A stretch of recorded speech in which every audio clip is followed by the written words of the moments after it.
Yeah, so let's go. Thank you. Thank you, Ludi. Let's go applause for Ludi. Thank you. Yeah, so before we get to the presentation from Jack, thank you for coming all the way from States. I heard you. I saw you bring a luggage. You came straight from the airport. No, I'll explain later. Okay, you explain later. Okay. So before we come to the Jack presentation, there is our friend from Harmony NFT DAO ID that couldn't make it here, but they have some words to say, so they sent us a video, which I'm gonna play. I hope the audio works.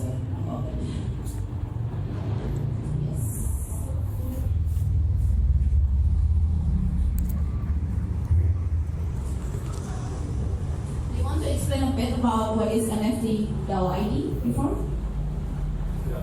NFT DAO ID Indonesia is a community of Harmony Indonesia to specify the NFT space here in Indonesia.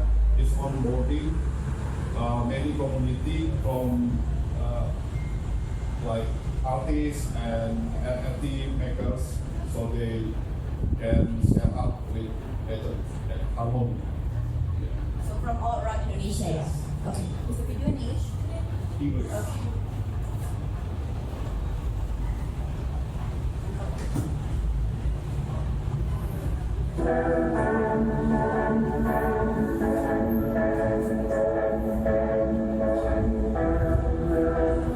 Hello guys, my name is Mukiku, AJK14 on the track from NFT ID DAO. So basically, NFT ID DAO played about in March.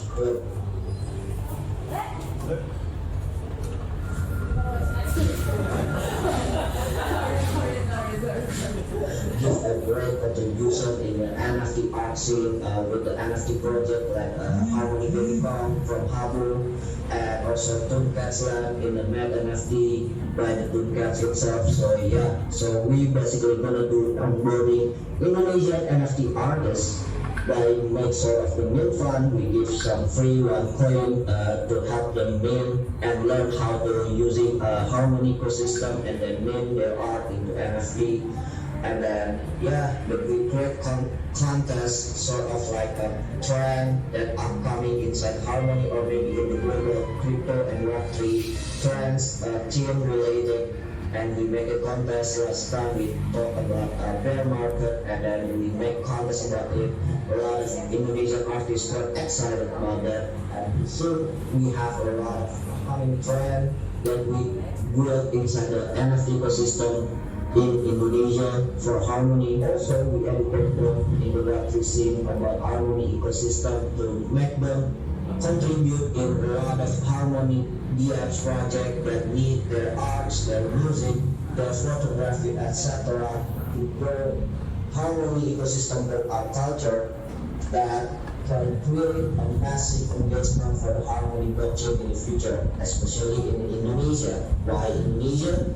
Because Indonesia has the fast and the most crowded NFT artist community ever seen in the world so far. And if you want to know more, you can ask Ludi about this program.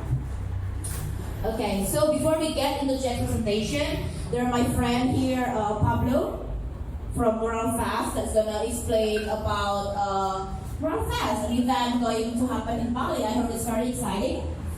So, well.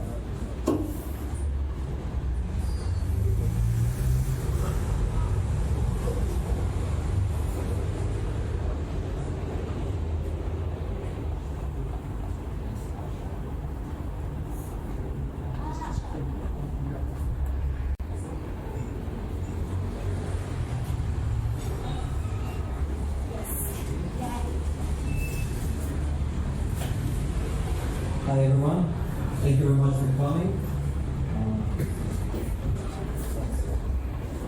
Cool, so my name is Pablo and I come here representing HarmonyFEST. What we're actually doing here is we're building an ecosystem. Our companies are Bali Collective. Bali Collective is an events production company. And we have an NGO called Yayasan Semesta Bakti Mandiri. and we're launching a festival called MuralFest. This is going to be a 4.5-month festival that is all focused on fine arts, developing creative communities, and creating as much social and environmental impact as possible. So our core beliefs are social impact, sustainable business development, innovation, and accessibility. We're not a tech company focused on social impact. We're a social impact company that uses technology. So, cool. So in the past, what we used to see and what we still see a lot, when someone wants to support an impact initiative or an NGO, it's all based on charity or donation models. There's been some evolution, and this is where Web2 came in, where crowdfunding came into the play. The past models, there was not too much transparency, there was no ownership, and there was basically any community to be built. So now Web3 comes into the play, and this is extremely powerful, and it's a great opportunity because it's all about building community. Web3 provides all the tools that we need to turn donations into an asset while you're building a community of people who's truly living in that.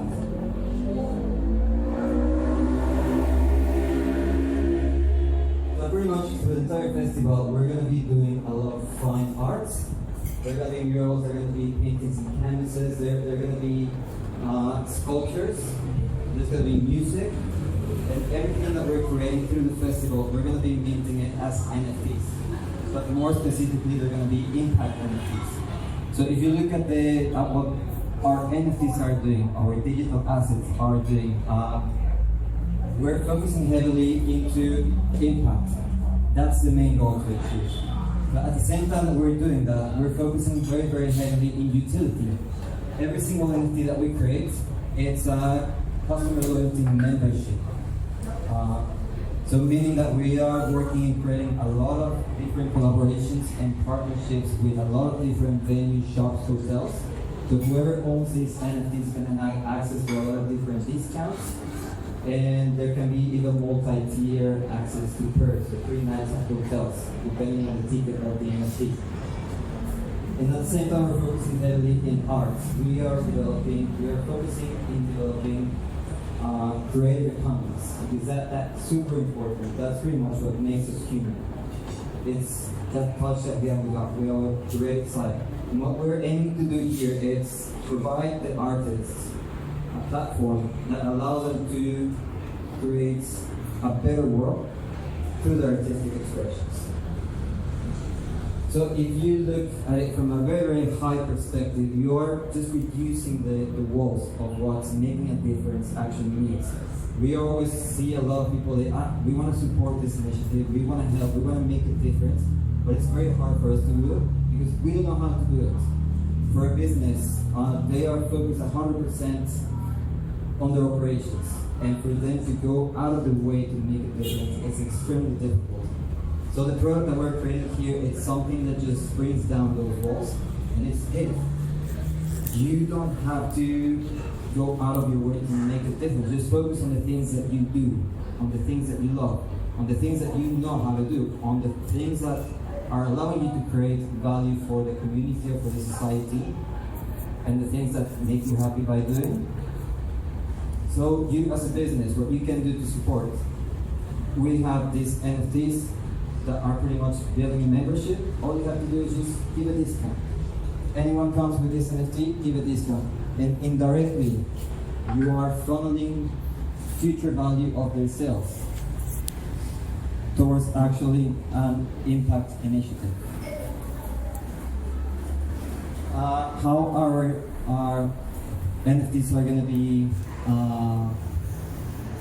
how are the allocations are going to be working from our NFT sales?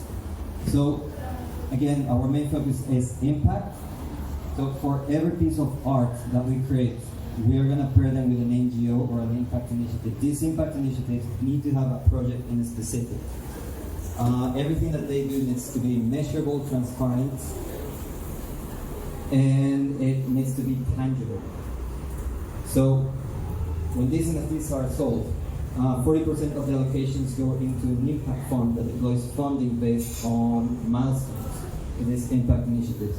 Then 20% of all the collection goes to the artists, 20% goes towards the festival, so we can build better productions, so we can build a greater community, and we can provide a much nicer environment that just keeps drawing more and more people in and businesses in. And 20% is going to go to all the people that supports us to make this possible, our investors, or the people who want to be invested into an NFT collection. Our roadmap. So we're gonna start next week already at Tamori Gallery. We're taking over the entire walking wall, and we're just gonna get it all full with art.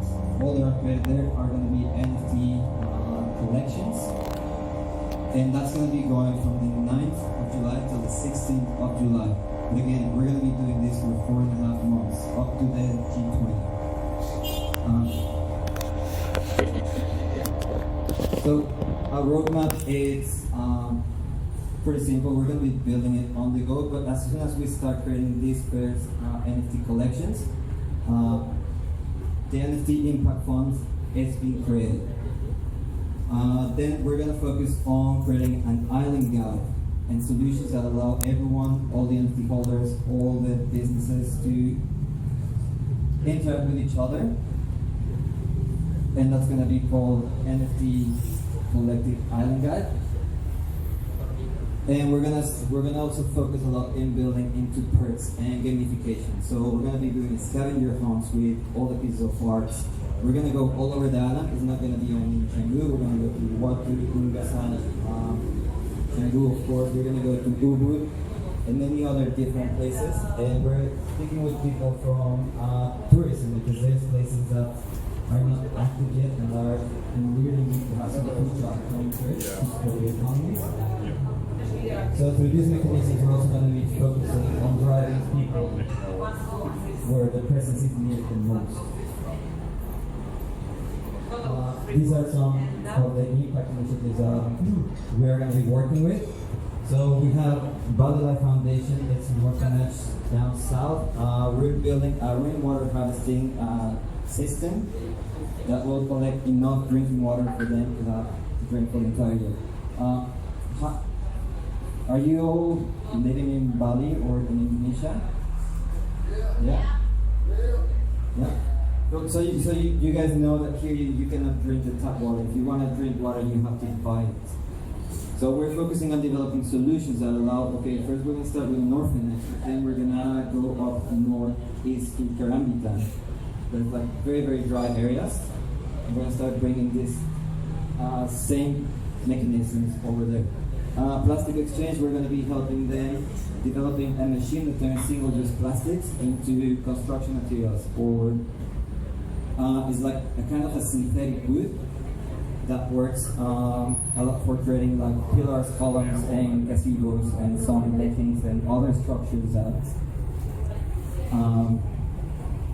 pretty much solving part of infrastructure and waste management with just that initiative. With Copernic, we're going to be supporting a lot of small coffee farmers, and we're going to be helping them to introduce into new markets. So we have many more impact initiatives here, and there's some really cool projects that are plugging into what we're doing. But again, I left this for the last, because this is why we do everything that we're doing. It's all about the impact that can be generated, the awareness that can be raised, and how we can build a better future. Thank you. And this is Ron. Hey everybody, how we doing? Good. How we doing? Good. I know there's one guy, we're doing great. So look, how do I fit in all of this? So my name is Robert Ian Bonnick, known as a tourism architect. So what does that mean? It means that I work with tourism boards and businesses in or moving to Bali for basic business solutions. Okay, been here for six years. My partner's from Indonesia, as in my beloved 2 little kids, Indonesian passport holders, citizens, and all the rest of that. But why is that relevant now? So, obviously, we have a brand new technology, not that brand new to most of you have been here for some time. So with tourism, it's got social impact. That's where things are moving to. And just on a quick show of hands, which I did last time, but I want to do it again because there are different people in here today. So who's actually living in Bali long term? Put your hands up. Long term. Great. All right. Who here is short term? In and out. All right. In and out. Cool. Love it. So who here is from Bali? Who here is Balinese? One. Love it. This one is probably for you then. So 5 minutes is all I need. Is it working? Maybe not.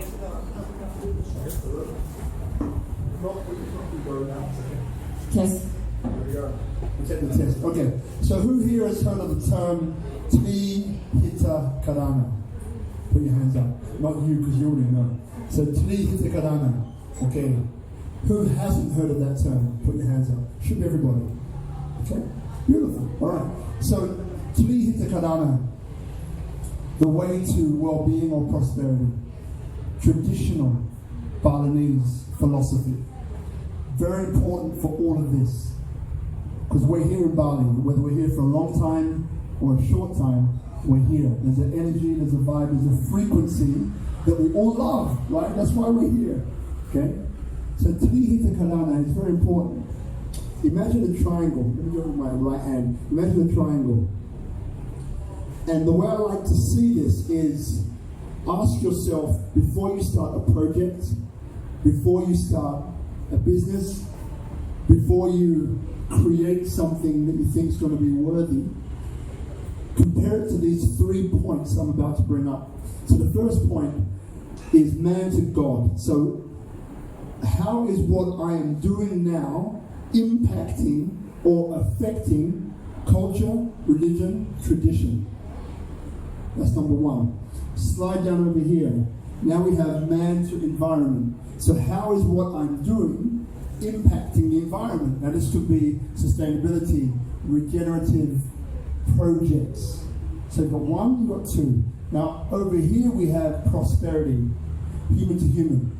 So what we're doing needs to make money, right? People have a tough time sometimes with this word money, but it's fuel is what it is. It's a fuel for your project.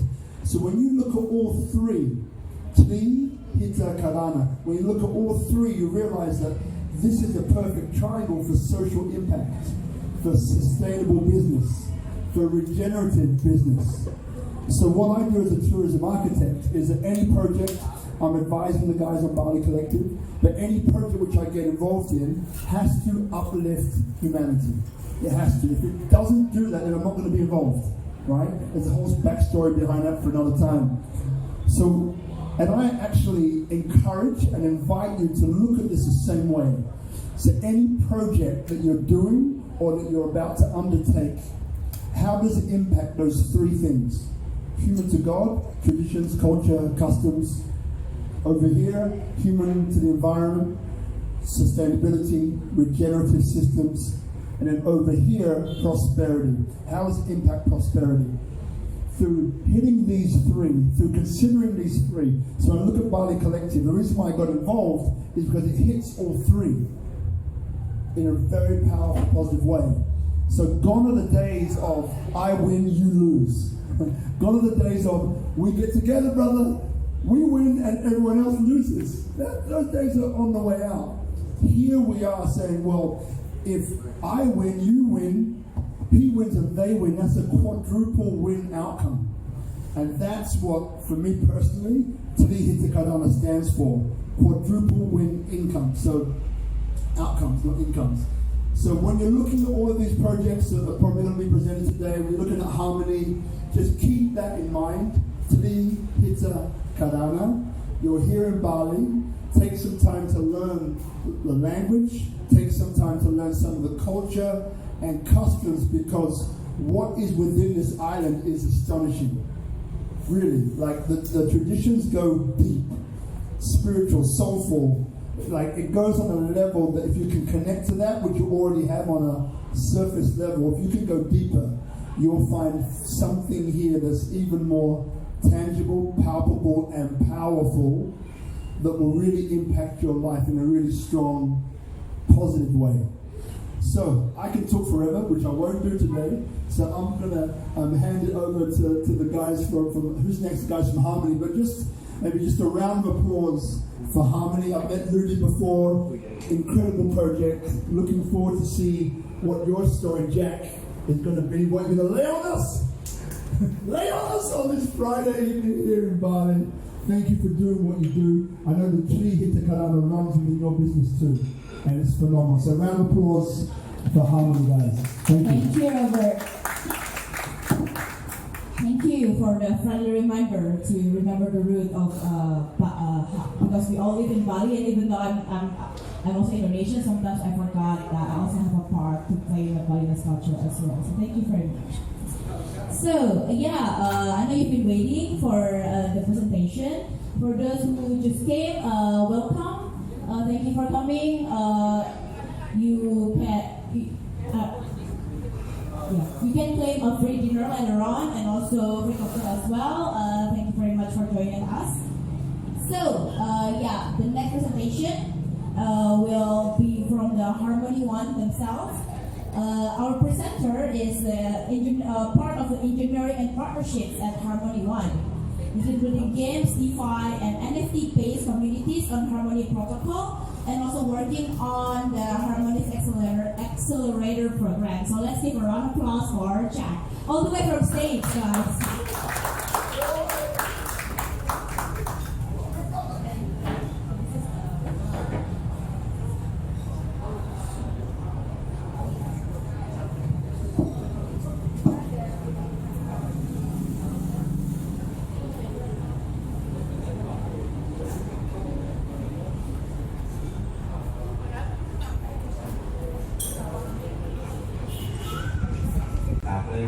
A long time OG of Harmony, even longer than I.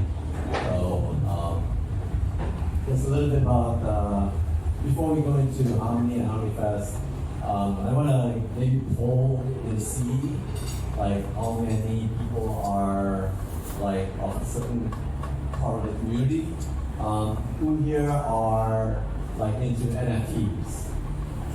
There could be overlaps, so maybe like a third. Who are investors? Another one third maybe. Who are builders, like developers?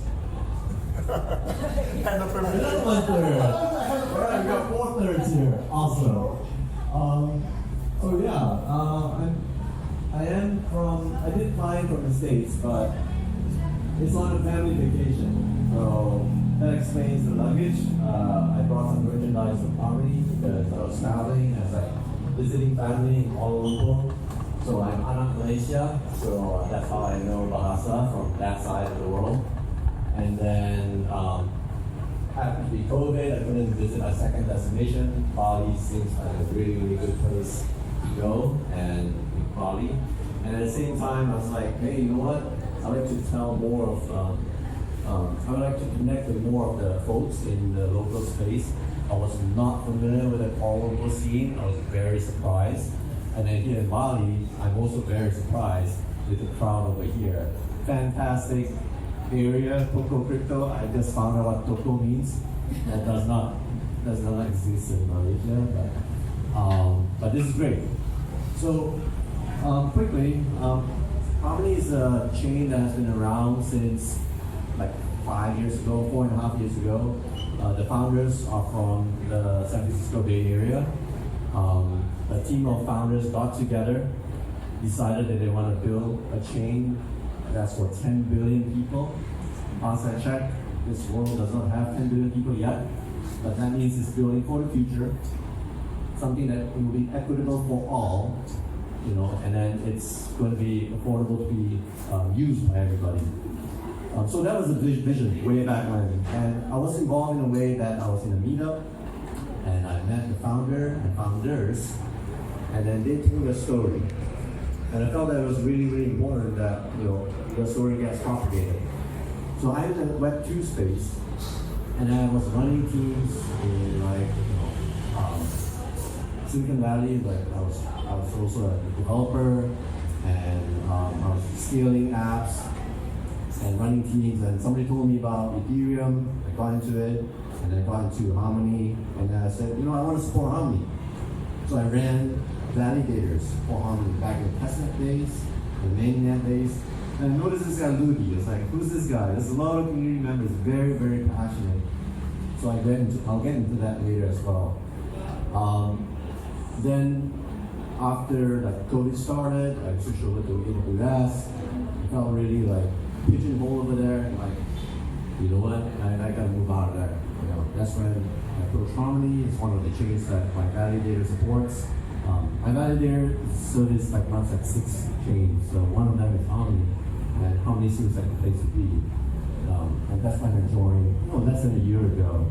And Ludi's been longer as part of Harmony. So thank you so much, Ludi, for setting this up. Just a disclaimer, I'm not going to talk a lot about, this is a bit of a joke here, that's just too I know. Not going to, really show Harmony that much. It's more of a learning session for me, for me to learn and connect with the local community and see what the needs are so that Harmony can better itself. So the more Q&A, the better. Just real quick, a splash about what Harmony is. I'm not going to go through all of it, but it's a layer 1 blockchain. It's commonly mistaken as, it's a layer 2 blockchain that's running on Ethereum. No. It's a layer 1 blockchain. Some folks say it's a fork of Zilliqa or something, but no, it's built from scratch. It's fully EVM, Ethereum virtual machine compatible, so any Solidity developer can just swap over.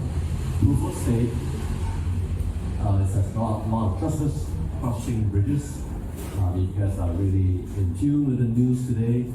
I'm sure we have some questions about bridges. It's multi-sharded. There's 4 shards running for a while now. And we bootstrapped a lot from the beginning, where for any proof of stake chain to exist, you need validators. So we bootstrapped that in year 1. We bootstrapped DeFi in year 2, and then now we're bootstrapping the ecosystem, a lot of builders and NFTs and platforms and marketplaces at this time. A little bit about the community. It's a what I call a highly dense community. What this means is for its market cap and for the number of communities members, we're talking developers, speculators, and also NFT creatives. There's about 600 plus audiences. These are not bots, these are real people that's running on it. And the wallet count on Harmony, I lost count now. It's multiples of that. We're very active on those social channels, which are pretty known. And recently, after we attended and researched game development through a conference called Game Developer Conference in San Francisco back in March, we decided to also shift art into game development. I know there's a lot of HarmonyFEST activities going on, as well as NFTs, discussions that we can go back into, but we decided to dedicate focus and grow into the developers and creative space. What I have seen, and I'm an OG, not as an original guy, but an old guy. Back in the 2000s is when the geeks really thrived. They really came out and realized their value back then. A lot of people predict, including myself, 2020 plus onwards for the next 20 years will be the creatives, right? That's when the creatives' potential is going to go crazy. They can just focus on what they love doing, their art, their mural, and then have a following community, and boom, they can have a sustainable and even wealthy lifestyle, right? So I think 2020s onwards, it's going to be a world of creatives. I'm going to feel like I'm going to be left behind because I'm more on the tech side, and that's okay, because that's what needs to happen. This is really needs to happen, and I'm so glad that you guys are doing this as part of HarmonyFEST as well. And then, Harmony will support the teams on onboarding with our newsletters, and we also have an accelerator program that I recently bootstrapped, and then we have a venture team that's bootstrapping and introducing a lot of ecosystem builders to investors. So if there are any investors that want to just participate, like on a very light touch basis, no commitments, no soft commits necessary, we just say, hey, these are the curated projects that's really building Unity-based games, or even Unreal Engine-based games, or even NFT marketplaces, like minting platforms. Here's the ones that we've curated, and we help them with the narratives. Would you like to be part of the deal flow? We don't take anything because we are focusing on building utility on Harmony Chain rather than making a profit out of it. So it makes sense for us to do it that way. I hope this one works. Let me see. Oh, it does. So this is one of the announcements that happened. Oh, sorry. Yeah, my bad. You want some voice on it? Yes, please.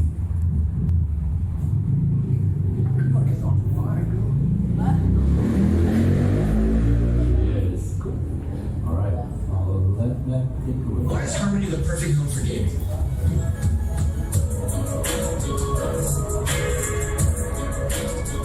Hi, I'm Peter Abella. I'm with the Harmony core team, and I'd like to talk about our gaming initiatives. Harmony has been the platform for DeFi, NFTs, arbitrage bots, and the largest game since Axie Infinity, DeFi Kingdoms. We're battle tested. We have a track record of supporting the largest game with the highest level of transactions anywhere in the blockchain space. Earlier this year, we dealt with arbitrage bots with a huge spam attack and the Quest core contract from DeFi Kingdoms, which is more massive than almost any other contract in the blockchain space. Average blockchains in general can support 9 million gas for their contracts.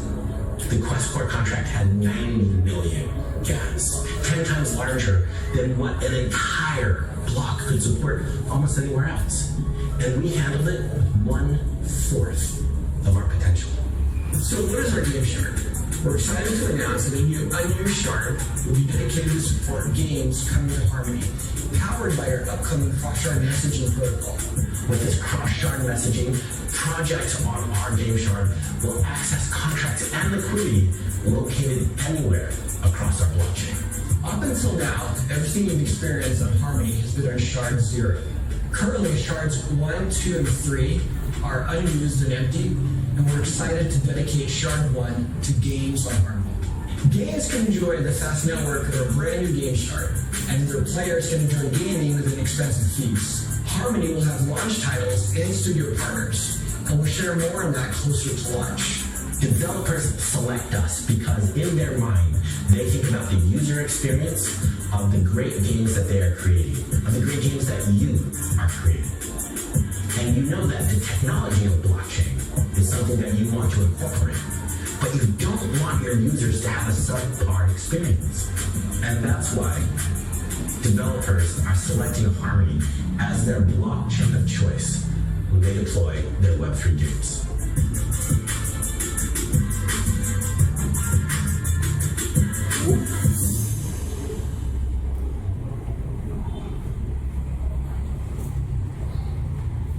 All right, thank you very much for setting that up. And also feel free to stop me if you have any questions. I might speak too fast, too slow. Jack, quick question. Yes. So you mentioned there that one of the only initiatives which can handle that much. So literally, has Harmony monopolized that space in terms of what it can deliver above any project currently on blockchain? That's a great question. So for example, Ethereum, right? Every block is about 30 to 45 seconds before it probabilistically finalized. Meaning like there's enough validators to say, all right, this is good, this is good, this is good, I'm gonna finalize it. But there is a limit in space, much like Bitcoin has a limit of how much you can fit into that block. Think of a block as a blockchain is like if it's a railroad track with coaches of trains coming in every minute and a half here, right? When it arrives, you can fit as much things as possible, move the seats around as much as possible. But it can only fit 8 million ways in there, or 9 million. And that's it. Anybody that wants to go in that beyond that doesn't pay enough high fees, will get rejected. Their fees are consumed, but they are rejected, and then the train goes on, the next one comes in. So for Harmony, it's got the ability to flex that muscle. The approach can really expand further. You'll wait there a little bit longer instead of 2 seconds time finality. It could be 2.5, 2.1, depending on how many ways it's fit in. And when a smart contract from DeFi companies come in, you'll be like, all right, we're gonna fit all of this in within 2 seconds. It does that really relatively quickly, and it's able to push it through. Monopolize wouldn't be the word I'd use. It's an advancement, right? So Harmony has that advancement that's already figured out, and it's production. It's done in production. It's battle tested. So I believe there are some chains where it's trying to do that, and they haven't productionalized that yet. I think almost all of the EVM compatible chains have not done that yet. So Ethereum is also working on that, and they're trying to scale it through the 16 shards when they switch to the US. But still, that limit is there for a reason, and I respect that reason already. They probably pick that because you just want to have that limit because Ethereum is still an experiment, believe it or not. Right? Great question. Thank you all. Just a little bit basics about technology. It's very affordable to run. Fractional penny extractor calculator is under 1 Indonesian rupiah to 1/3 of that to run one transaction. Very affordable. There are pros and cons behind that. As you might know, security and bots would be one of them. And we fixed that back in February too. Something called finality. Who knows what finality means? Let us find this. What does finality mean? I think the finality is when you start the mining block, how much time it will take to finalize the block and validate it on chain. That makes sense.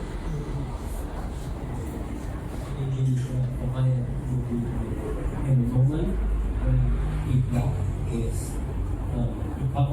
economically because finance, because there's something called probabilistic minority which is Ethereum, and finality in the sense another which is Yes, very similar to that. It came from Bitcoin actually, and Ethereum as well. So, for example, each Bitcoin that's mined every 10 minutes gets rewarded about 6.25 Bitcoin now. So if there's a transaction inside there that's like maybe 62 Bitcoins that's being moved, you want to make sure that there's 10 blocks that's minted, which is the equivalent of 62 Bitcoins before you call that final. Why? Because if it's only one block and if you call it final, somebody's going to see that transaction and say, wow, there's 62 Bitcoins over here that I accepted in my wallet. I'm going to race to the finish line and cash like crazy in order at block 3 or block 4 after the transaction, I'm going to try to grab that 62.5 Bitcoin by chasing after the block and winning, and then, hey, I'm rich, So that's why Bitcoin is probably final in the first 2-3 blocks. But beyond that, that's why this finality is important. And Harmony has, every block is 2 seconds, and after the block is done, it's final. There's no way to going back and changing it. There's no use to go and change it. A little bit of the advanced things here. Some of the things I want to point out is cross-shard NFT. Ethereum is coming up with 16 shards, but in order to one shard to talk to another, it's still a problem. It still hasn't been figured out yet. So all the DeFi and all the OpenSea transactions are happening in the primary shard. The other 15 shards are going to be empty. It's not doing anything. So in order for liquidity to happen, if you build a game, if you build an NFT marketplace, and you need that, and you have your own token, like a sushi swap, for example, that sushi swap needs liquidity to be swapped with like single coin or swapping any other coins. That needs liquidity, and DeFi or DEXs make that happen. And all the DEXs are on one shard right now. So it needs to go across to a different shard. And if it's an NFT, you want to make sure that it's bridged correctly so it's secure. So Ethereum is still working on that, and so are we. Something called verifiable random function. If you buy, say, if you're in a game and you buy like a treasure chest and hope to get like a very, very unique NFT, you need some randomness in there. And we built it inside the chain itself already. So this is something unique that not a lot of chains have as well. Any questions or anything else? All right. Some comparisons. The Harmony One chain, AVAX subnet. So DeFi Kingdoms or DFK have gone multi-chain into AVAX as well. They each of the subnets. Very basic at this time. The performance is being improved. I hope AVAX gets there as well. I never wish, I don't use the word evil, but I always wish like every chain will make it. So it's very important that we get all the advancements, all that go through. Binance app sidechain is also trying to push through their sidechain concept. So be on the watch out if you guys are investing. Look out for these guys as well. They're really pushing it hard. I mentioned being battle tested. Some of the things about complex smart contracts with ERF are already done. And this is like a picture of what DeFi Kingdoms look like. If you guys haven't played the game before or heard about it before. And at some point in time, DeFi Kingdoms reached $1 billion in PBL back in January 1st. Huge achievement by the team. Some takeaways: scalable chain. Think of it as multiple highway lanes that can run in parallel. It's affordable to run. The games and NFT communities are very vibrant. We had a few projects that minted NFTs, like Mars Colony is like this orange-red globe that you can spin around on the browser, and then it's 21,000 plots of land to sell. So during the pre-sale, that 21,000, each one of them cost like $80 or something. Not very expensive, $80 at that time, and they all sold out in less than a few hours. And then there's another DEX wrapped around a game called the Fira from a lending protocol fork from Compound. They did multiple rounds of NFT mints of their Generation 0 trading card NFTs. The first 20 came out with a lottery system. 20,000 lottery tickets were put in. Each one of them cost $3. So $60,000 were burnt to get the lottery of the 20 NFTs. They had a second round. The second round was almost $1 million of lottery tickets burnt in a week's period. When they opened up a sale for the NFTs, they sold out in 7 seconds, like 300 of them. And then they had another one sold out in a few minutes, like another 300 of them. So if anybody's building on any chain, look for the community, see how vibrant they are before you decide on which chain to go with. I promote all chains, I'm not just here for Harmony. So just look at the community, see how vibrant they are, which area that's more active. Some like sci-fi more, some like more 8-bit NFTs more. So just look for those. Last question, I promise. And by the way, fantastic. I've understood most of this. But the other bit isn't due to you, it's due to I'm learning. I'm learning a great deal. So the simple question for me then is, why is, and I really respect the fact that you promote all chains, because I think that whatever you do, you need to look after the industry as a whole. And if you look after the industry as a whole, then it's a much bigger piece of pie for everybody. If you try and get into this is mine, this is mine, this is mine, it's a limited view, and you won't last long. So I really respect your view and your philosophy. So the question is, so why do you think Harmony is in the position that it's in, which is pretty advanced compared to other chains?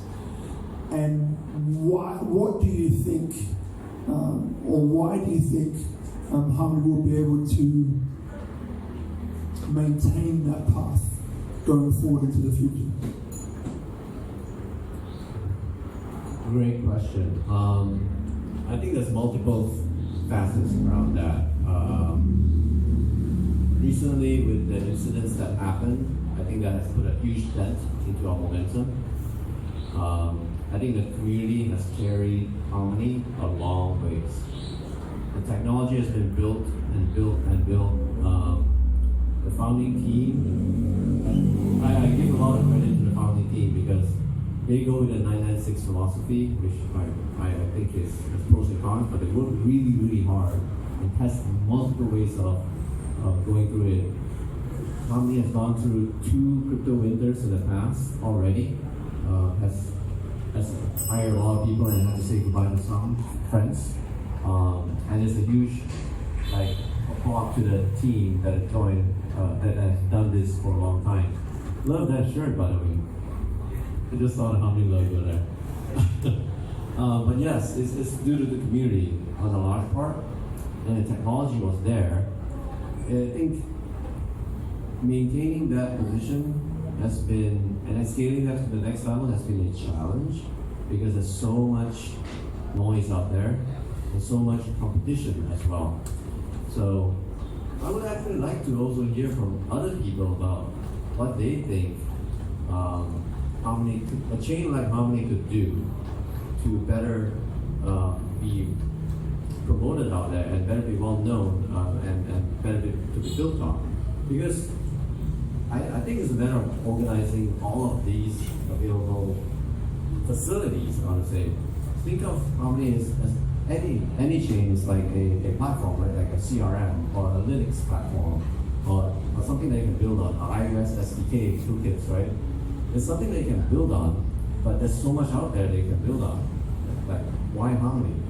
So I would actually like to ask you guys, what would you look for in order to build on a platform or to invest in a platform, or if it makes you interested in the platform? Anyone want to take on that question?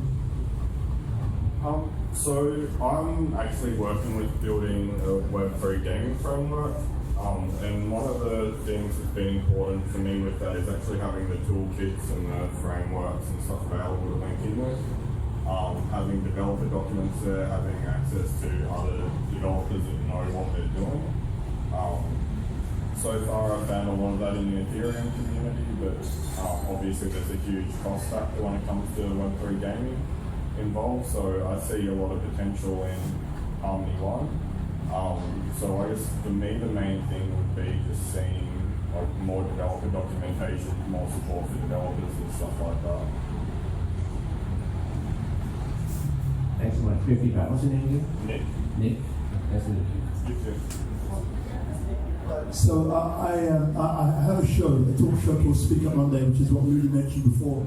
Interviewed about 300 people from Indonesia, all levels and heights and industries, and but we go deep. It's a very deep dive, right? So one thing through interviewing quite a few chain founders, won't mention any names. Those of you who know. Those of you who don't, come after and I'll tell you. I won't tell you. So one of the things, 3 things that come up, and I don't do this, right? So this is an outsider looking outside in. But one was, there seems to be a lot of chains which are all marketing, but don't have really anything to back it up. So people are being sucked in by the marketing.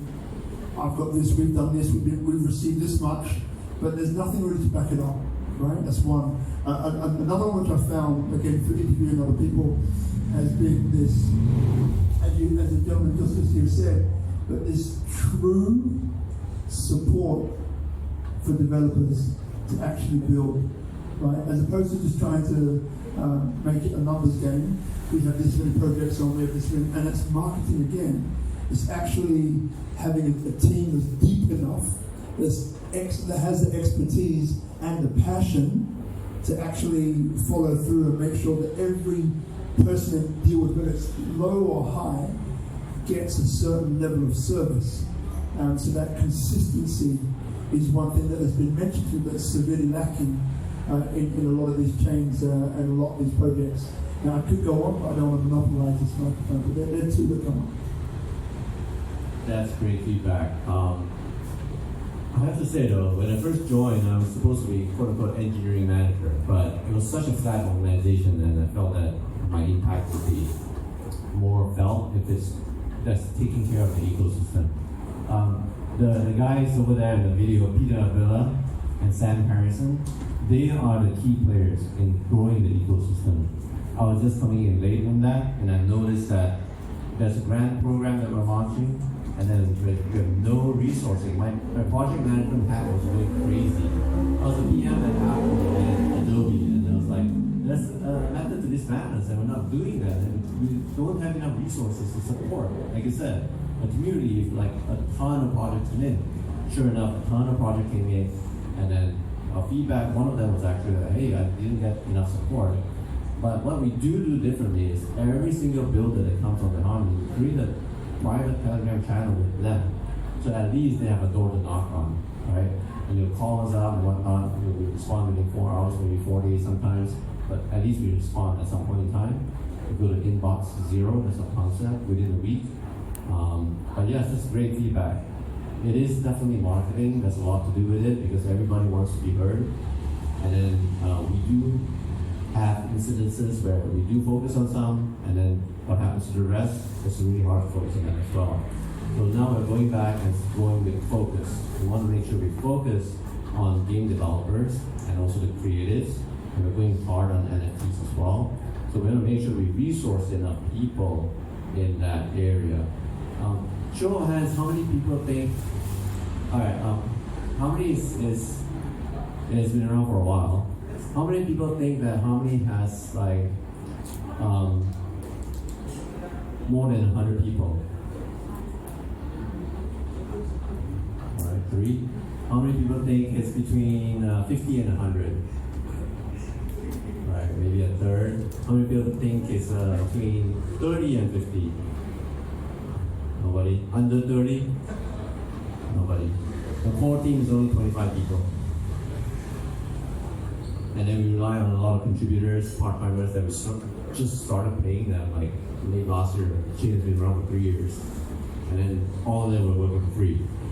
Right? It's so crazy, and the community is like so big that all we support all these people. I feel sad that they are not rewarded until the DAO concept came around. And I think the crypto winter hit us really hard, and we have to reevaluate again and sort of like figure out what to focus on. Question? I think I would like to bring up more proposition from sense because we are seeing what has actually uncovered last week, the Harmony organization project. So, of course, we have this meetings that we can develop, but this is like a major incident. I think it's the biggest test yet so far, right? Because it consumes like almost a third of our market. So my question is, do you have like any concrete plans to develop, especially concerning the amount of FUD that's currently circulating on Twitter and elsewhere? Sorry. I wonder whether this is recorded or not. Apologies. I'm glad you brought it up. At some point in Harmony, it will be brought up and it should be brought up. There are 3 teams running in parallel, doing investigations. One of them is investigating as a criminal investigation. And then of course there's forensics part of it, and then there's an engineering part of it. So we're running in parallel, all hands on deck. Unfortunately, I can't reveal too much around that, but the volume is rather significant, especially in the down market. A little bit about the Horizon Bridge incident is that some keys were compromised enough to unlock the bridge keys on the Ethereum side. So the funds on the Ethereum side were drained, and they were then moved around. We reached out and mentioned that, hey, you know what, of this 100 million that's sort of pushed out or moved out, we are opening up a bounty. We started with $1 million. But I think we're raising that up. I have to check what the number is, but it's significant. 10? Alright, if you know it, then that's true. That is public. It's 10 million right now for the bounty, for that reward to come back. So that amount will come back, and then no period, charge to be filed, things like that. And there's also some fun saying that this is a state act. I can't confirm nor deny that, but I think that we're asking the group that reported that how they reached that conclusion. We have an investigation on from two very popular forensics team. You guys probably know one of them. I don't think we can announce that. Maybe it's announced. Do you know who they are? Chainalysis. Chainalysis. Yeah. Chainalysis is one of them. If he knows, then it's public, I guess. But yeah, we're working hard on it.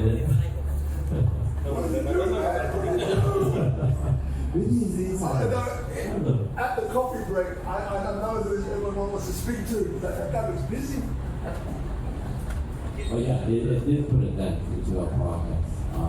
Very unfortunate because this is it's something that works, it's a technology that works, a community that's there, and we're continuing to develop. And this event just happened during my travels, so I was like, what the heck is happening? Hell broke loose. You were away. Yeah, while I was away, right? All hell broke loose. All hell broke loose, and now I'm working 9 hours. Just to make sure that I can help project manage and some of the investigation can also help with the engineering side in any way I can. And I guess my superpower, we have to call ourselves some superpowers, like some jack of many trades. So I just help wherever I can. But I'm just a person.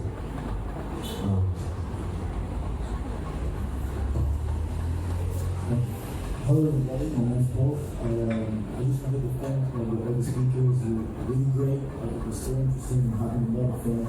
So yeah, a lot of young people and very content. So yeah, I just have 2 quick questions. One is really more interesting than the other. The first one is I've worked a lot with Solidity, so Ethereum, Solana, and Rust.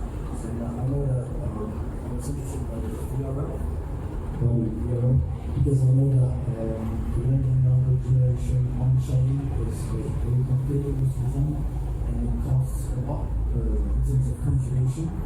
And so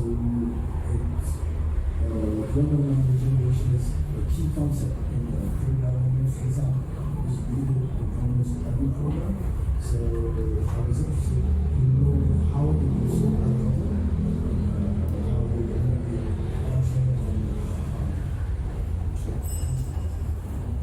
I'm jack of many trades, so I don't know everything. but very good question. I think I can connect you with our CTO, Ron, and he can answer that for you. That VRF was introduced, I think, early last year. Very, very difficult problem to solve. Thank you for pointing that out. But we solved it, and it's through a lot of research and studies and also partnerships with external research teams to do this. Even the cross-chart NFT, we're partnering with Mutual Knowledge to help develop this as well, another partner. Through this extended arm, even though the core team is small, that's how we grow, that's how we scale, by partnering up with a lot of different people that are experts in a certain area, like protocol improvements. And that's how the VRF was born. And we felt VRF was very important to put on chain, because putting out off-chain or using chain analysis to chain link to do VRF is probably a gap, and it could be exposed to any sort of gamified situations, and it could break, right? So putting it on chain, that's why DeFi Kingdoms, the questing is called, that's what Sam Harrison was talking about. That's why the testing was so expensive, because once you run pressing through the function of solidity, that's when it eats up all the waste, right? And then they have ability to stack the price, like six NFT trading cards when we go out and come back with rewards and quicker ways to unlock your rewards. That's why people are very, very incentivized to do all this. If I think this is mostly a DEX wrapped in the game. And it's a quest-based game. So it's not like first-person shooter or like fast action games or a platform game, no. It's like you send a quest somewhere out there, you wait for a few minutes or a few hours and come back and you see the rewards. And then when the questing comes back, that's when the computation kicks in, VRF kicks in, 90 minute waits later, you get your answer. Second question. Okay, second question. I shoot them fast so nobody can talk. My second question, and I hope you this is not like a couch of people that hate you. Like me and my friend Robin, we're not here to make it uncomfortable. I just had a question. I was really thinking about that because there are a lot of players in the space now. There are a lot of players in the space now, you know? And many chains are coming, many chains are created. I won't say created, but pretty often. And I have some difficulty finding value in new chain. But how can you compare to Ethereum, for example? Because this is the biggest chain today where you can build upon. How, when Ethereum will go into POS, then potentially, if it works, it will be a lot faster, it will be a lot cheaper, how are you going to compete with a chain like this when there's already a lot of traction on that chain, a lot of people, an enormous community? How are you going to show that you have some value over Ethereum, and why would people choose your chain or Avalanche or any other chain other than Ethereum if they're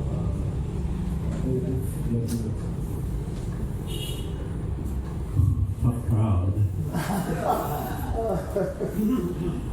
Sometimes I lose sleep over this, but it's for a good reason, because that means I'm trying to think about solutions, right? The Ethereum community is great. A lot of the value is there. The community is there. If you want to launch an NFT, I advise you, if it doesn't have a lot of transactions, go to Ethereum, because that's where all the eyeballs are, and your floor price will be really high. If the community is, following is great. You realize your value there. But what then happens is you get into the tranches of like, hey, it's really sluggish, it's more expensive. Now what? That's when we see a lot of projects coming that, hey, I already built Ethereum, but I want to do more with this NFT. I have to do something about it. Can we talk? So we're getting a lot of that. I'm sure Polygon is, Avax is, Near is, with the Aurora and whatnot. All the EVM type of chains are getting that crowd coming in. BSC especially, because there's a lot of liquidity there, right? So, anybody heard of Kusama and Polkadot way back when, before they have Kusama and Polkadot today? Kusama is supposed to be a testnet. Supposed to be a testnet. But people just went crazy and just decided that it could be a different chain by itself.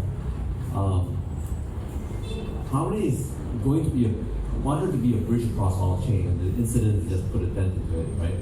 Now we are going to be the layer 0. Anybody heard about layer 0, the project that got funded, like valuation of billions of dollars? Layer 0 is supposed to be connecting like with all DEXs, right? Not chains, but DEXs. Decentralized exchange. But all the DEX will have to modify their DEX to absorb layer 0. Harmony's cross-chain concept is it bridges around across all chain. The trustless way is supposed to be like, if you want to make a transaction, it's just going to cost you $80. If 80 people are making transactions, your transaction is going to cost $1. If 100 people are doing it, just do the math, right? 10 cents, 1 penny, whatnot. And it's very trustless and very secure. We're developing that until this incident hit. They were like, oh shit, what happens next? So that type of hypothesis has to go pause a little bit, but we're supposed to be that. And I think with what's happening right now is we are such a generic chain that's Ethereum compatible. We could potentially be like a beta test platform for a lot of developers who wants to test out their hypothesis, the product market fit. They want to see whether what they are producing is of value. Then they could test it out on Harmony. The other way around could also happen, where they build and launch on Ethereum, but they want liquidity, they want speed, they want affordability. Then they'll they'll bridge their NFTs or tokens into Harmony and do all that transaction that they want. It's sort of like a side chain. So they want chain, but they can't treat it as a side chain.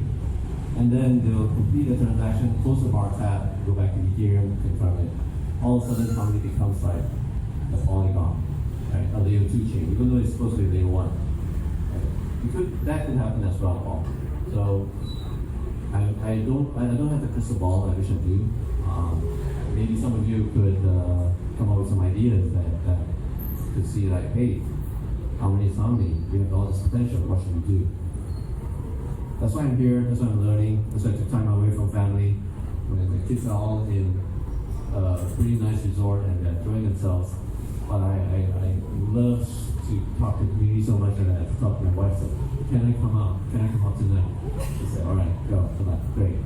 And that's how it happened with Luby and Pablo. Thanks for organizing this. And I'm still learning. This is such a new space. This community over here, you guys, if you guys stay with Web3, stay with NFTs and creatives and whatnot, you guys will be building the future. This is the time. I've seen this happen before back in 2000s where the inventors of Ethernet connection, the one you plug into the wall, you get your internet connection. Those guys built it way back when they were still fighting with Pre-Com and Cisco and whatnot. I've seen that happen so long. I spoke so long and it turned off. It's okay. But you guys will be building the future, and I hope you do. So, any other questions? Oh, back there.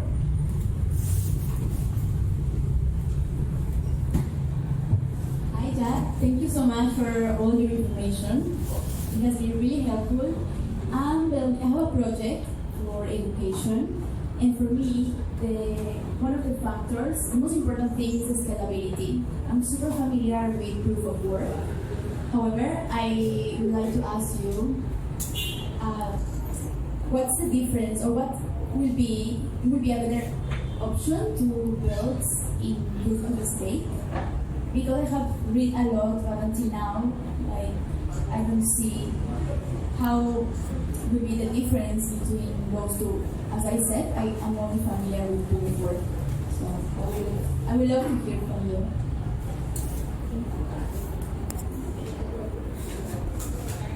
Thank you.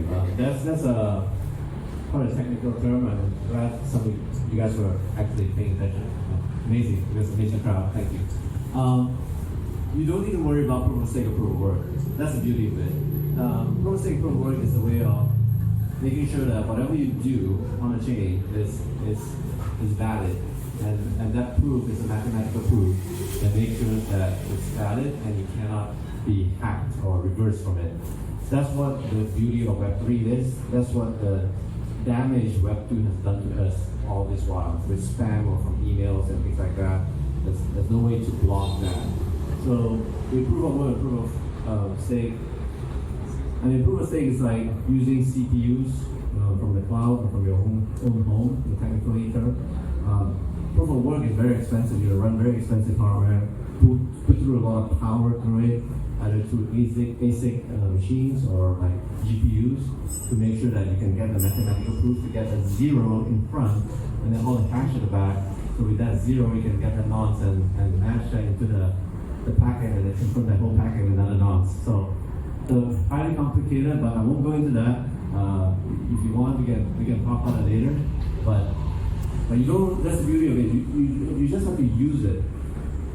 My vision and a lot of people's vision are like in the future. Hopefully, we'll just use Web3 as if we don't even know it's Harmony chain or Solana chain. We don't even know what's happening behind the scenes. You just go to the counter. I'm going to pay something. I have some value. I get close to it. RFID proves it. It's stored in Solana, for example. I didn't even know that. I'm born in 2035. 50 and just doing all this. I don't even know it's on blockchain, right? I hope that we get to that future where this is just powering the infrastructure. So we are so new. That's where we are today. Any other questions? Very quiet crowd over there. Okay, time. Do we have more questions for Jack before we close the session? Yeah, one last question. Sure. How do you combat spam on the network? Is that much of a problem on Harmony One? Great question. Question is, how do you avoid spam on the network? Blockchain is supposed to actually protect against spam. That's the beginning, right? Because every transaction you need to pay a fee, and that's how you stop email spam, for example. Email today is almost free, so that's why spams are about. But now, since Harmony Chain's fees are so low, and then the cost to read from the blockchain, any chain, guess how much it costs in any chain to read from the blockchain, even Ethereum? How much is it? 0. Right? To read from the blockchain is 0. But reading from the blockchain requires going through something called RPC network and going through it, and that is expensive. That is where spam comes around. There could be bots that are asking, hey, how much is this floor price? How much is this floor price? How much is this floor price? They might ask that 10,000 times per second. Right? That is a very, very expensive spam from Web 2 angle. Another spam is like, I saw that you want to buy like Ethereum at this price, and then you have like 1,000 ETH that you want to buy. I'm going to front run you in front, and I say I'm going to buy it ahead of time, a little bit cheaper at this other exchange. At this other price. I caught it. I'll put mine in front. It's called MEV attacks, maximum extractable value or something. And then I'm going to sell it to you at a higher price, and I'm going to sell it later on. Did I say it right? So I buy it early on, sell it to you, and then I sell it back in order to make that profit. So that's another form of spam, like MEV attacks.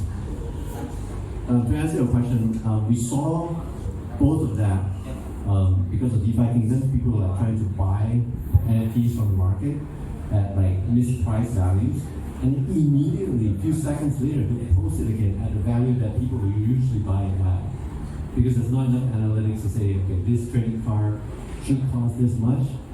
People like in the middle of the night, I want to sell like 3 of my Gen Zeros, and this will post this at this price. They don't know what they're doing. The bots caught that because they're reading all the time. We saw that back in February when we saw that spam bot thing happen. Our chain actually went down for like 16 plus hours, maybe more than 24 hours. I forgot. I was in that loop. It was crazy. We solved it by making sure that there's a sequence in front of it, and you can't sign the transaction block until the time is right for you to sign it. So nobody could read what's happening at that particular block before you sign it. So that's one of the ways that we solved it. And after we did that, we did rate limiting at the Web 2 layer in RPC. The spam loss dropped by 90%, and we're healthy again. So that's why we're battle testing that way.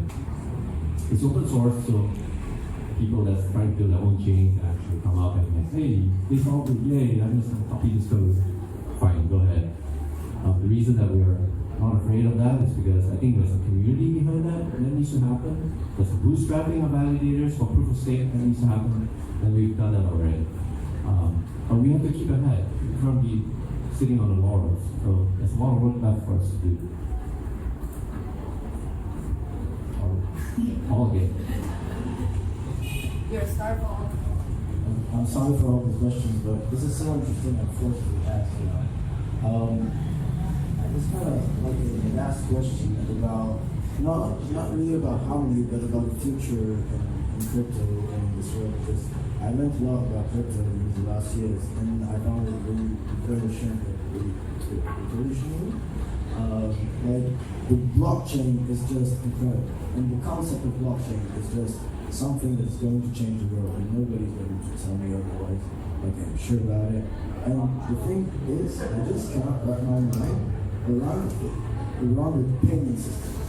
What I mean is, today I want to do Thriller, for example, and we feel it every day. But imagine tomorrow, because you have to pay when you want to use a Web3 app on each interaction with blockchain, it means that each time that you're going to post something to it, each time that you're going to answer something, you will have to pay a fee. So I just want to know, isn't there going to be like a roadblock for blockchain to be mass adopted if you have to pay all the time? Because I know that many people, my mom for example, doesn't want to pay all the time anything. Or even not, they want to pay all the time when they need to do things. But if tomorrow everything is on the blockchain, we wouldn't be forced to do that. Or are there some solutions that are going to be applied to this issue? Yeah, this is not a technology question, by the way. For those that are not in tech, so I hope you guys have that answer for this. This is a product question. Believe it or not, it's a product question.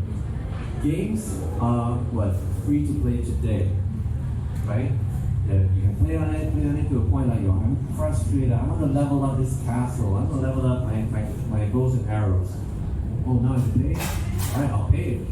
Right? So they're committed to a point that, I worked in the game space for game studio for like a year. It's not too bad. Some of you might know some of the games from there. And then their web production, the production team is like awesome. Like, oh my god. It's like, how do they figure this out? All these numbers on where a person will drop off and where they will buy, right? So it's a product question about how to build things that will leverage Web3 technology without thinking of it as a Web3 tech.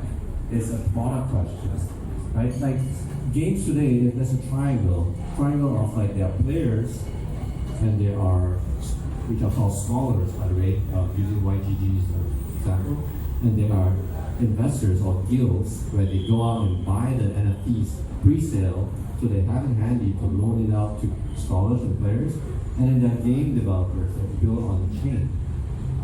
What the problem here is, it's not equitable. It's not equitable for all.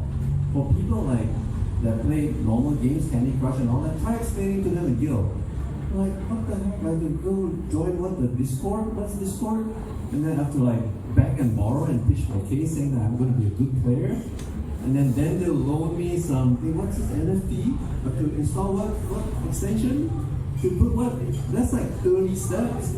A product guy looks at that, it's like, shoot me please. I'm not building this for you. This is a product question. And technology can solve it in a little way. Like, all right, we don't need MetaMask, but we have this other wallet, for example. And that's where tech comes in. Or the guild concept. And that guild concept be automated. Say, hey, I'm just who I am. Here's my profile. I've been a good player here and here. I've been playing Minecraft, and Minecraft gets integrated here. Here's my Twitter profile. Approve me. And all of a sudden I get these 6 NFTs that enable me to start playing the game. It needs to be seamless. It needs to be free to play. And sure, the attraction is like, yeah, you're going to make money and all that kind of stuff. But that shouldn't be it. It should be free to play because it's not play to earn, it's play to play. I want to just disconnect from this crazy world and just go play. How many here are gamers? Oh no, only one admitted. I'm an ex-gamer. I used to play Call of Duty for many months. Months as in, you see a clock on the right that says how many hours you played. Mine was in months. That's how much I played. So I know a gamer's mentality. I quit cold turkey. So players play to play, right? People go pay for food and whatnot because they just want the food, right? You don't need to care about what's lying in the back.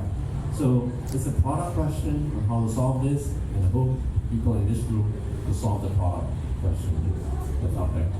Great question, Paul. Thank you. What's your name again? Christina. It's okay. Thank you. Jack, we all know that the beauty of blockchain is that it's decentralized, right? With that being said, in proof of stake, you don't need a validator to make a transaction. So it means that you need a third party to do a transaction. So can you please clarify how does it work? Okay. how does decentralized world work around proof of stake or maybe proof of work? There's a lot of videos around this. I hope I can wrap this up in a minute. Say everyone in the first row are called something called validators. The reason they're validators is because hey, they run a good company, they market themselves properly, they say they are a good tech firm, and then all the people behind the first row are like, they have tokens next to them and say, hey, I bought these tokens, what do I want to do with it? There's something called blockchain tokenomics where it's supposed to inflate over time. Just like how Indonesia rupiah is and US dollars is, they keep printing money, right? You don't know that, but the governments are printing money behind the scenes every year, right? How much? I think COVID time just went crazy for US dollars. So watch out for something that US dollars face. So these guys are validators. You guys got the tokens and say, hey, I want to participate in the token inflation. So you'll, for example, you got 10,000 of these tokens, you put it with him, and you got like 1 million, you put it with Paul, and so on and so forth. So these guys will be running code that's launched by Harmony, and all of them will have this same code, and they are incentivized to not run bad code that will cheat the system and take money value away from each blockchain block. So they are incentivized to run good code because they are signing it in this manner that says, all right, I'm signing this, and then I'm verifying that all the transactions in the train that's coming through are being proven. So they're all signing. If they sign all successfully and get into a consensus, like a 2/3 consensus, maybe 1/3 of them, apologize, they want to collude and steal tokens from any of the transactions. They might run some variant of the code, but when they sign, and these 2/3 say, hey, you know what, those guys are signing the wrong block. They're putting their own wallets in there that says, I'm moving transactions of all this value, or sending transactions. They're moving into their own wallet. But these guys say, no, the block actually should look like this. And they get consensus, and these guys are penalized. So proof of stake is that I'm proving by having a stake in it. My stake is my reputation, right? If I'm running back code and these guys detected it, this person's reputation, these groups that's trying to collude, their reputation go down and they get slashed. Like 10%, for example, in that block will be slashed. And they'll be held liable and they'll be blocked from signing any more transactions. So in a decentralized world, it's very difficult to find consensus of what's true and what's false. In a centralized system, it's easy. Like Facebook will say, you posted it, I know who you are, you're true, I say you're true, that's all. I want to delete your post, I delete your post. There's no way for you to say no. But in a decentralized world, once you run through a transaction, even though you say file language is one of the messages, it's proven to be like, hey, you spent that fee to send that message or send that token, and then all these folks that run good code that verify it. That's how decentralized world works. I hope I explained it. Jack of many trades, not very deep. Any other questions? I love this. It's awesome. Have a question, maybe? Oh, okay. Yes, thank you, Jay.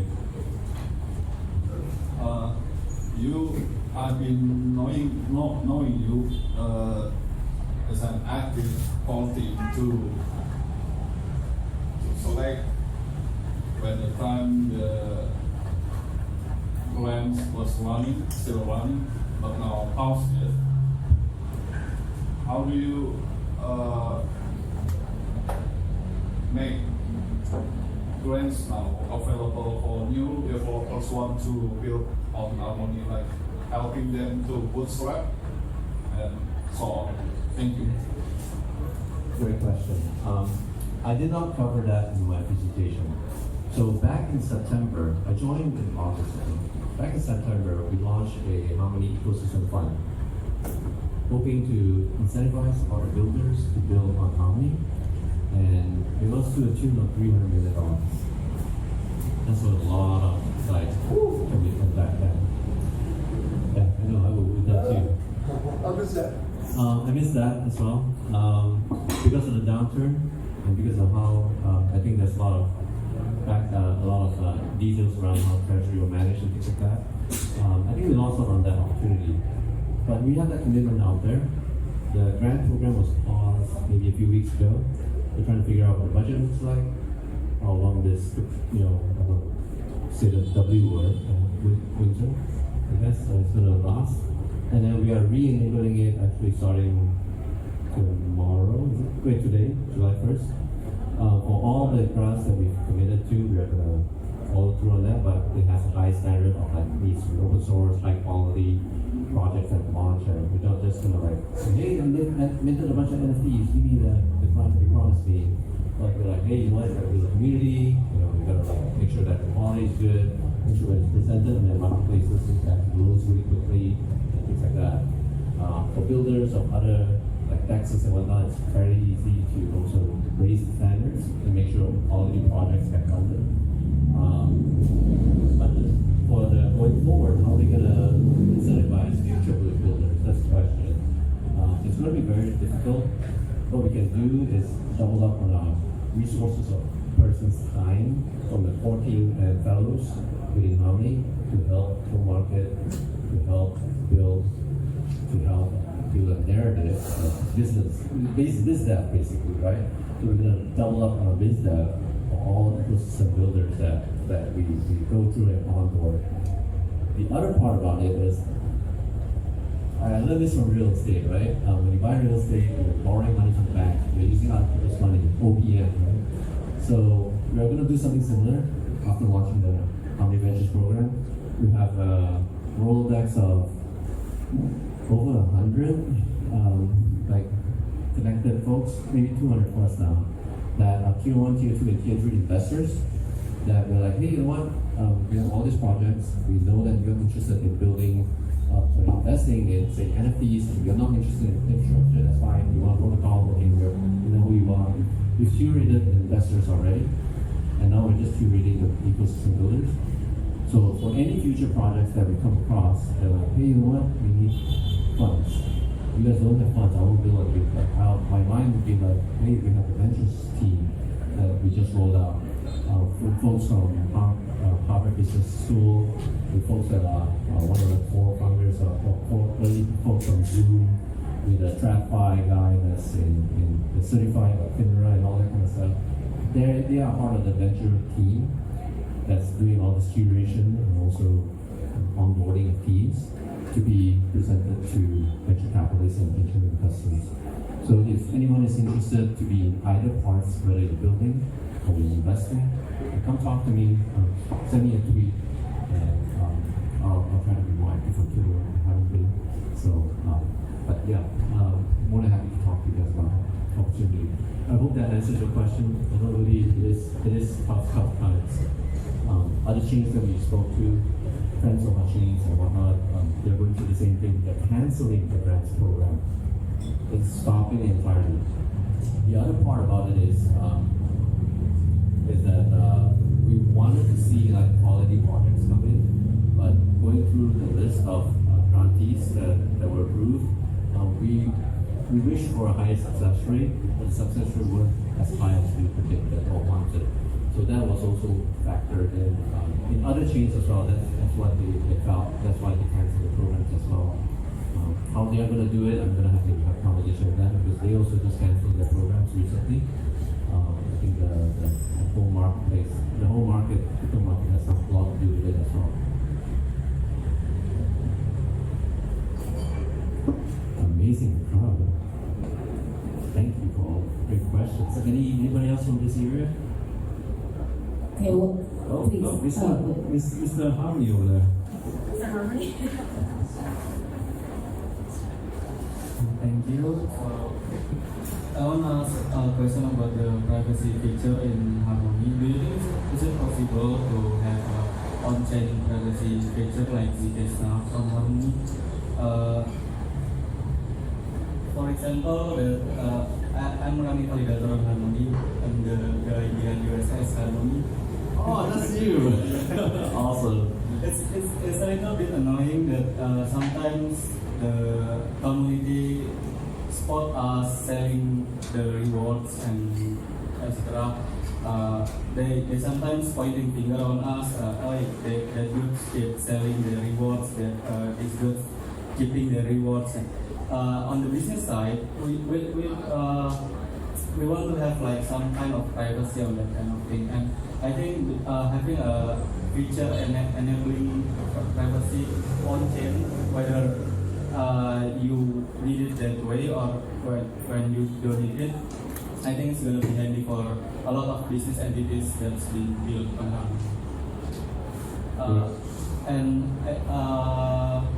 what's the priority of the company of having this privacy stuff? Thank you. Great question. Privacy is a double-edged sword, I think, this time. On-chain privacy is one thing, but privacy built on blockchain today, like Tornado Cash, has its damages, like what we're going through the bridge incident, like so just bridge Ethereum into Tornado Cash, and you can almost wave it bye-bye because it's just all a mixer in there. So that's also another form of privacy. So I want to say that one of the things that we looked at is the maturity of the chain is one thing, the maturity of the community is another thing. If there's enough ask around privacy, around setting transactions, I think we will start looking into that. We actually had at least 2 teams approach us from the grant proposals area that say, hey, we're going to build this. But we didn't want to do that because we still think there was still room for improvement in the maturity of the community in understanding what a DEX is and understanding how DeFi works. So you'd be surprised, there's a lot of people that don't implement DeFi that manage the treasury in the way that they should. Because you are your own bank, right? So you are in a fairly advanced and unique situation where you don't want that information to go up like it did. Or you have to push it out to Binance and people could FUD all they want and say, hey, what these guys are selling, they're selling out and whatnot. That's terrible, right? And they can identify who you are. So you probably have to secure yourself in other ways, like pseudonymously, like not knowing, I won't ask for what your name is and where you come from. So that's a way of pseudonymity. I know who it is, but I don't know who it is. That's one way of protecting yourself for the time being. But back to like another way of privacy is something called zero knowledge proof, meaning that I can send a transaction and I can send you the receipt of the transaction to you saying I sent it without all the details in it. We redacted a bunch of stuff. And then you can create a bunch of validators and say, oh, that person did send it over, redacted a bunch of things. I don't know who to send to from, but I know it worked. That's zero knowledge proof. It's literally zero knowledge. You can have no knowledge, maybe 0.1 knowledge, because you know that transaction will go through. We do plan to implement zero knowledge proof, but it's a very, very difficult mathematical problem to solve. We don't know when it's going to solve the on-chain. So just a little bit more on TKB, being passionate about this case as well, is that some chains have committed $1 billion to solving TKB. Some of you guys know what that chain is. But yeah, it's a huge problem to solve. It's something that could be solved in the next 1 year or 10 years. Who knows? Okay. We're gonna close the session. If you have more questions, we're still gonna hang out here, I think, for a bit. Let's give applause for Jack. Thank you so much for being to answer our questions. For Ruby as well, for organizing, and for everyone who come. So for those who ask questions, you can claim merchandise. You can go to Rudy. I think they have a laptop case and also T-shirt. And everybody got free dinner from Harmony. Let's give applause for Harmony. Thank you for the trip. If you haven't got your dinner coupon, you can go to me after. There we have options of menu, and you can take to the bar to get your dinner. I hope you still stick around. Let's feel free to hang out and still network with each other. And I hope to see you in another GitHub event. Thank you very much for coming, everyone.